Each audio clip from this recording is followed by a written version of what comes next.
nag-gento kasama ang Mr. Gary V. Nung frontier, papaalala ko sa inyo kayo ang kauna-unahang nakakita paano ang isang pure energy kumaldag. Alam niyo, unang-una gusto kong magpasalamat sa inyong lahat. Dahil alam ko, ang henerasyon na ito ay iba sa henerasyon ko, pero iba talaga pag narinig ko ang mga your love and your cheers really mean a lot to me. Thank you. Isang karangalan po dahil isang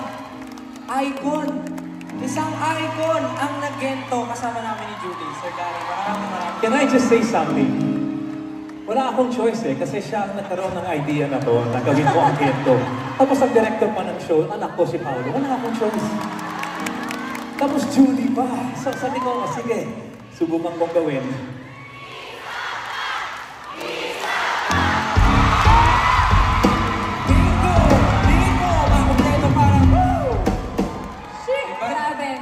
Grabe talaga. It feels so good talaga, Julie, if I may.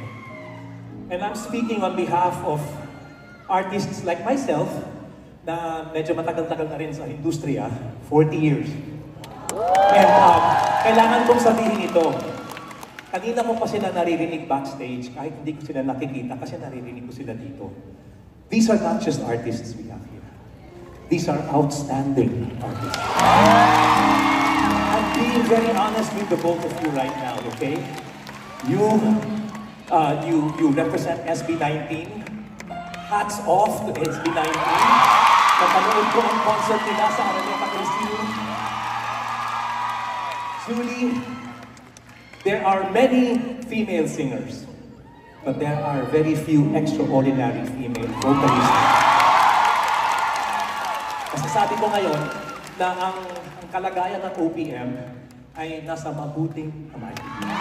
Dahil sa mga katulad nito at mga katulad ninyong lahat na nakikinig sa mga tugtugin nila at paminsan-minsan nakikinig din kayo sa mga tugtugin ko. Thank you. Gary V. But you know what I mean, di ba? Ang sarap talaga when you have people like this in front of you. What we give you is all from here, and what you give us is also from here. Alam mo, Tito Gary, gusto lang namin i-share na talagang sobrang honored kami na nandito kasama namin ngayon si nag-iisang Gary Valenciano.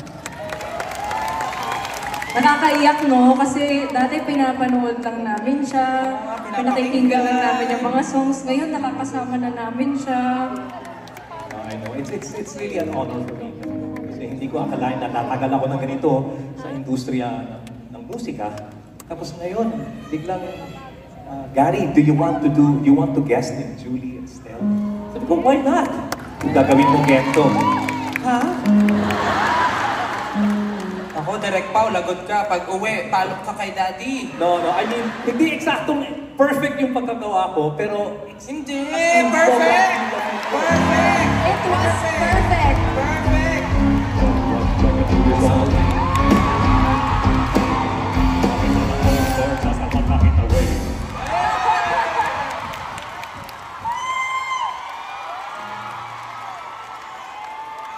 This is amazing. This is so amazing.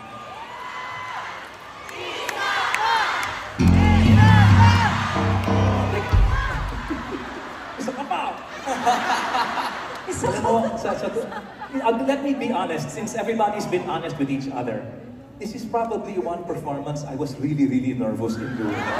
Kasi alam nyo lahat ng steps na yan. Di ba? Ang hirap kaya isabay yung steps at saka yung rap. At least during my generation, na napakasimple kasi yung rap eh. But I was thinking, what if tonight, is it okay if we like bridge the generation? And maybe we can do this next song. Kung okay lang sa inyo. Paano ba yan? Si Sir Gary na, yung nag-request. Let's do this.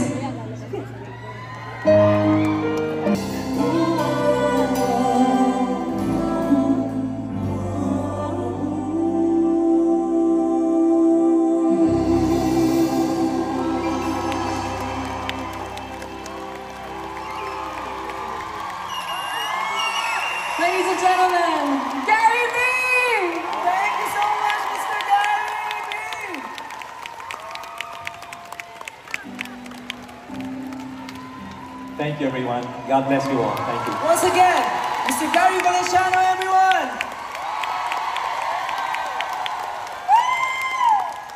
Oh, grabe!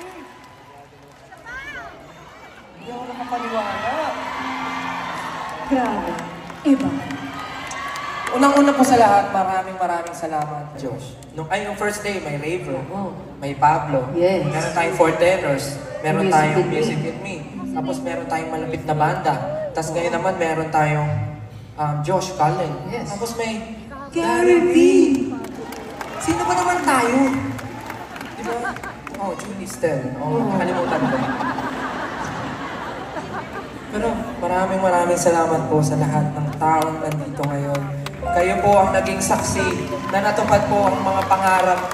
Ako actually pangarap ko talaga na, ano mo yun, isang, grabe, icon yun, Julie, icon. Oh my gosh. Grabe. Yes. Pero, again, maraming salamat po sa pagpunta nyo. Alam po namin na maraming pinagdaanan lately, hindi lang tayo, I mean, mga kababayan.